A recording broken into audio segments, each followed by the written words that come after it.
I'm Reggie Francisco, and this is my presentation on the Azure Load Balancing website project. And I confirm that the work I presented is entirely my own. Here is my ODL user. It's 1458662. Today, I'll showcase the integration and functionality of several Azure services within my project. So here I am accessing the client VM using my AD user account, uh, demonstrating both the operational functionality and the security best practices implemented.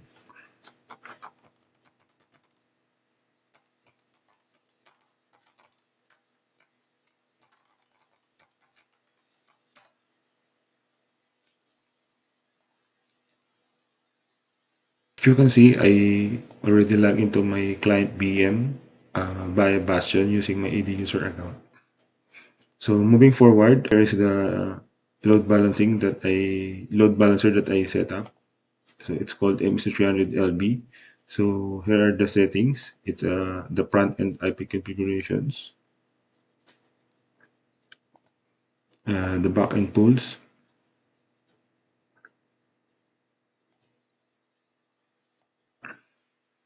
the health probes, and the load balancing rules.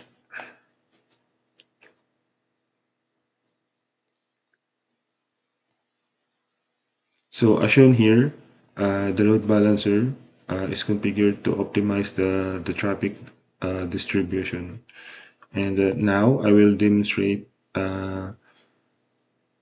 accessing the website using the FQDN or the fully qualified domain name set up in the load balancer.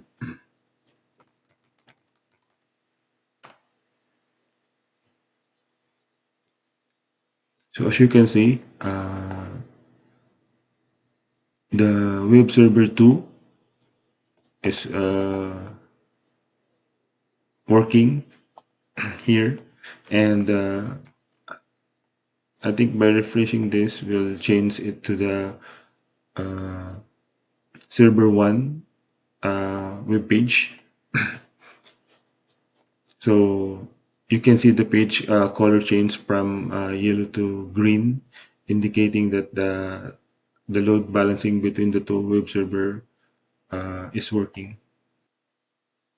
So next, let's review the web server configurations. I'll open it.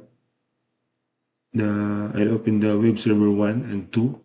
Uh, Also connected it via Bastion.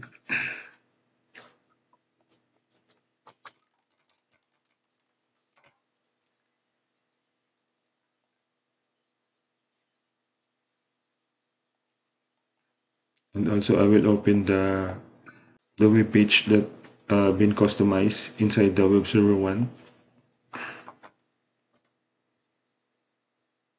So as you can see, the indicator for the server 1 is the yellow background, and it's also I also changed the page title with my user ID. So I will opening now the web server 2.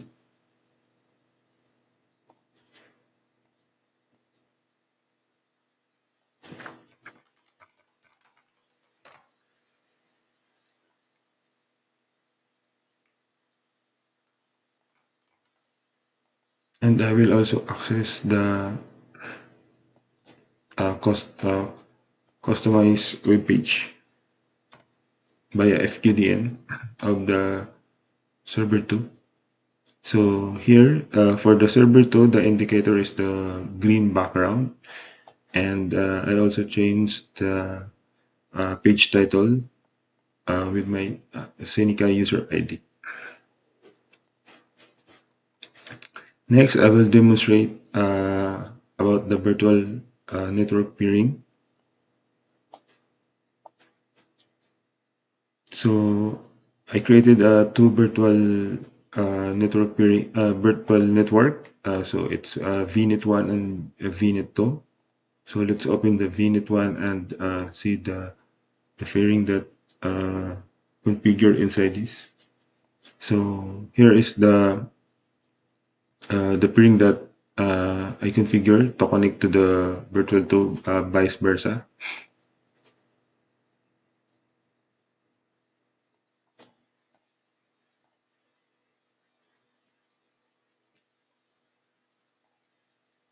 So when you check the VNet to, it's already paired automatically to the VNet one. So for the last part, I'll discuss about the Azure Private DNS zones that I configured to essential for resolving the fully qualified domain names within the internal network. So here is the DNS zone that I created. So for the record set, uh, this collection of records is automatically fetched during the when accessing the FQDN. So here are the virtual network links that I set up to to make the virtual network accessible. This concludes my presentation. So each component has been configured and tested to ensure uh, it meets the project's requirements. And thank you for watching my presentation.